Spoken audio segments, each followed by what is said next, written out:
3 matika. Takže deti, máme matiku, ako už síce viete. Pripravte si teda matiku. Ty si povedala matika a nie škola. Máme matiku. Ja dostím jednotku z tej písomky. Pre pána.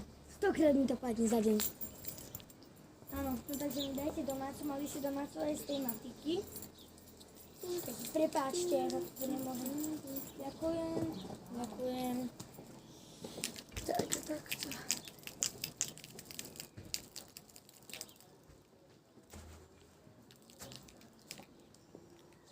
Ahoj.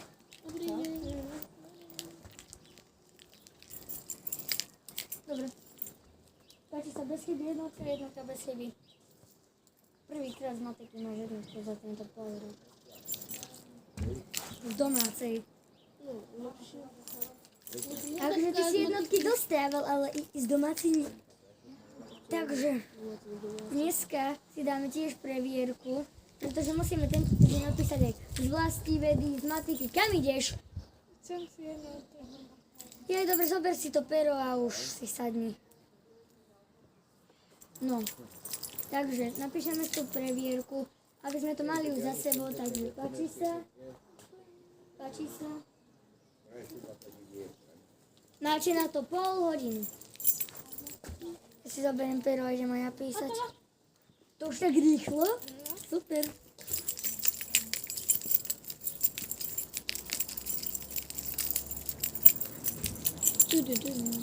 Opravené jednotka bez chyby. Adelka, super. Miško, posledných 20 minút. To je ešte veľa. Ide pán Moček. No dobre, Miško, Mám tú matiku. máš? Netancuj, ja už mi to daj, furt len tancuješ. Klára, No? zastav ma. No Adel, počkaj. Potom pôjdeme von cez tú čítanku, daj mi tú matiku. Adel, máš tam 2 chyby, ale nemení to známku.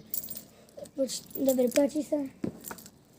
Mišo, Adel, dojdeš mi to ešte raz? Idem si preto, ja nemusíš. Ďakujem, pretože prepáč, že takto otravujem, ale... Mišo, máš tam 2 také isté chyby ako Adel. Ja som to neodpisoval. Ty si bol na druhej, ja som to kontroloval, ale ona to už mala. A máš v A to tretej. neznamená, že môže mať to odpisované.